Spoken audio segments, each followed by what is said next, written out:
Here's why your New Year's resolutions failed already. The excitement of setting your yearly goals for language learning is starting to fade. You told yourself that this would be the year that you would finally master a new language. But now your textbook is gathering dust, your app streak is broken, and you're wondering what went wrong.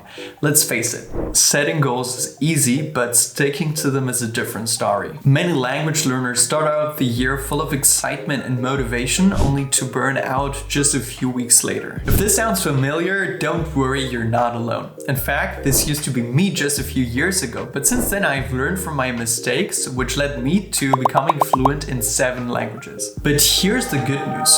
Failure isn't inevitable. Actually, it's often just the result of a few common mistakes, which are completely avoidable. So in this video, we're gonna uncover why most New Year's resolutions fail, whether for language learning or many other things too, and how to fix them.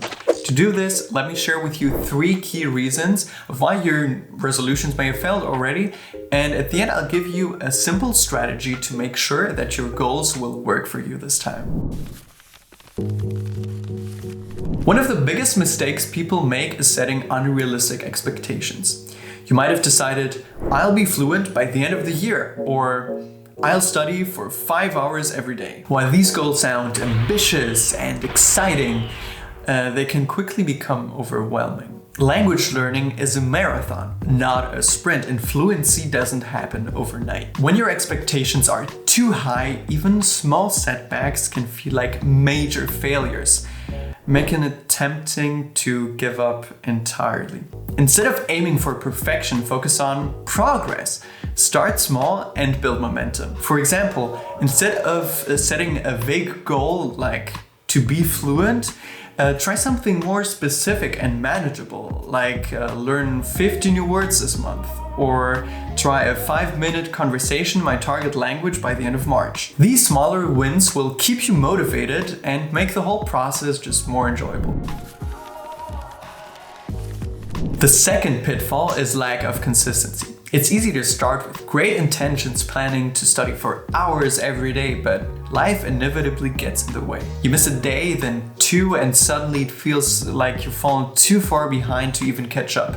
The truth is, consistency is far more important than intensity. Even just short, regular study sessions are more effective than cramming sporadically. To build consistency, try integrating language learning into your daily routine. This could mean reviewing vocabulary over your morning coffee, listening to a podcast while commuting, or practicing speaking while doing chores. In fact, I've already done a dedicated video about this, so make sure to check it out. In short, while tying language learning to habits you already have, it becomes a natural part of your day instead of a daunting task.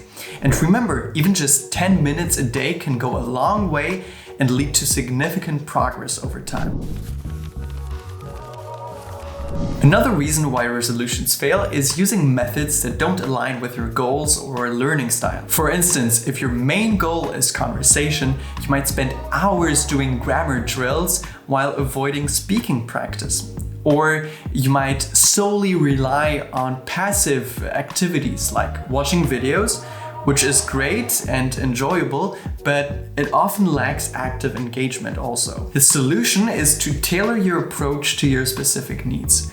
If speaking is your priority, then focus more on conversation-based methods like language exchange or shadowing. If you want to improve listening, combine passive listening like music or podcasts with active listening, like taking notes and repeating phrases. And if you're a visual learner, then use flashcards or apps to reinforce vocabulary. By using methods that align with your goals and by keeping things varied, you'll stay motivated and see better results. Promise. And if you're eager to discover more effective methods, then hit that subscribe button. Actually, there's a last point I want to make about the correct method for language learning. But before I do that, let me summarize how you should set your goals from here on out. So how do you ensure that your goals don't fail this time? The key is setting SMART goals. Goals that are specific, measurable, achievable, relevant, and time-bound. Instead of saying, I want to learn a new language, Say, I will learn 100 new words by the end of the month.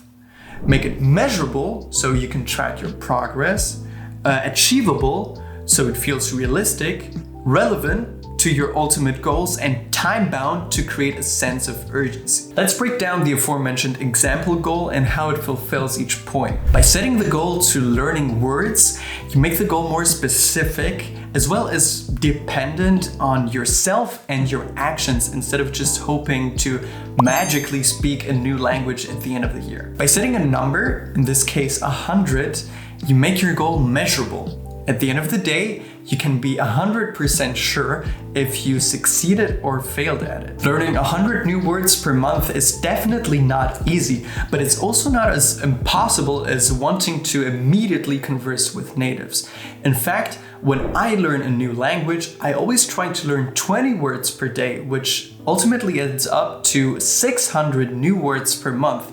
So 100 words should definitely be achievable for you. Expanding your vocabulary by using spaced repetition software like Anki is definitely more relevant to achieving true fluency than doing a bit of Duolingo here and there and expecting to master a language for that. Ouch. Sorry, not sorry, Duolingo users. By specifying that you want to achieve your goal within a month, you give yourself a realistic time frame while also creating a sense of urgency so you don't slack off. By setting SMART goals, you'll turn your resolutions into a roadmap of success. Combine that with consistency and methods that work for you, and you'll be amazed at what you can achieve by the end of the year. And as promised, let me share with you the optimal learning method to master any language in the fastest and most fun way possible. It's the immersion method, and I've actually made a dedicated video breaking it down for you, so make sure to check it out here right now. Let me know if I missed anything or if you have any other questions in the comments, and as always, thanks for watching.